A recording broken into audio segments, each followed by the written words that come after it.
I'm so thrilled and happy to see everybody, many whom I haven't seen for 25 years. I stumbled into this whole thing. In 1990, I'm a musician and I had a band and I was selling pot on the side. I got busted and beat up and went to jail for pot. Immediately afterwards, I met Jack Harrer and he gave me his book. And overnight, I wasn't crazy. I wasn't a criminal. I was a patient. And I got beaten up for my medicine. And I was going to go to jail for my medicine. I'm a POW. I was a POW. So Jack sent me to Dennis, and Dennis said, "Gee, you're awful quiet, Lynnette, but I think you're photogenic, and so you want to come work for the club and be my straight white soundbite guru?" And I did what everybody would do for Dennis. "Yes, Dennis, I'll help you." You know? So I joined the first staff in all history, and the first cannabis club in history, and it was an astonishing. My mother was a Quaker. And what do you do when you have a drug war and you have critical people and you have people going to jail who are dying and there's all the politics and everything was going on? You hand out pot. If that's what stops the death and the pain and the suffering, that's what you do. And I already was a felon, so, you know, why not? So I worked for 5 years between Dennis and Jack. I was going back and forth to California, worked with Scott, I worked with everybody, many of whom are in this room, some will know all the difference.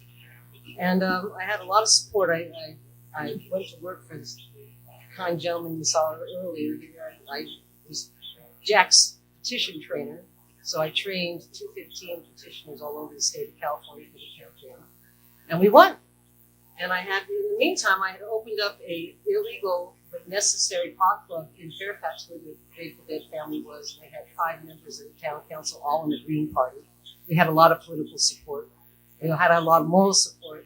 And we also had the second highest HIV/AIDS infections and to this day, the highest breast cancer infections in the nation.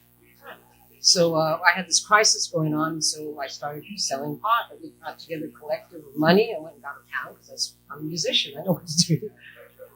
And then after we won, the police chief contacted me and said, "Lynnette, I'm so happy you won because I have officers down. Do you know what a use permit is, lady?" I said, "No." "Well, let me educate you." So I ended up writing the first license and first use permit to legally sell cannabis in the world. And I was granted this unique license in 1997, I was in Time magazine. I was back in the major media. It was a big deal. So I got sued along with the other 5 people by President Clinton.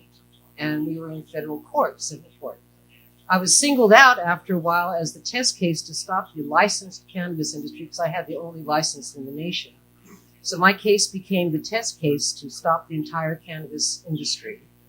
And my lawyer, Greg Anton, bless his heart, stuck with me through thick and thin, fighting, because the prosecution kept saying, well, this is the test case and we have to get past Lynnette Shaw to stop the rest of the cannabis industry.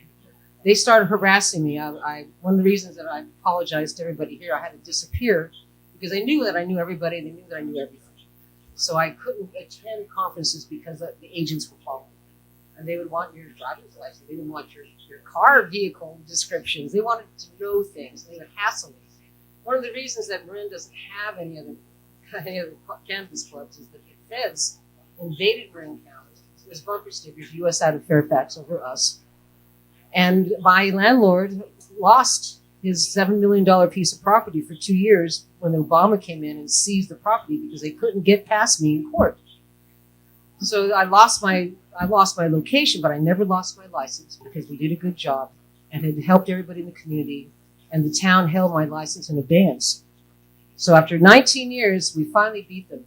I had been very quiet. I disappeared so everybody would go forward and go get licensed and go work in it and prove this. So when we went to court, there was 100,000 licenses across the nation. This is just in 2016.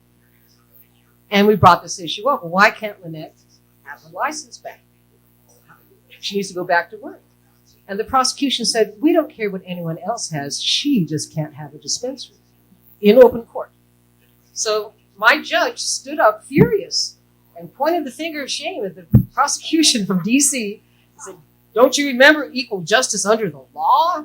We knew he'd won our case. In fact, they had violated the Constitution, due process, equal justice under the law, my civil rights and common decency, which the judge acknowledged.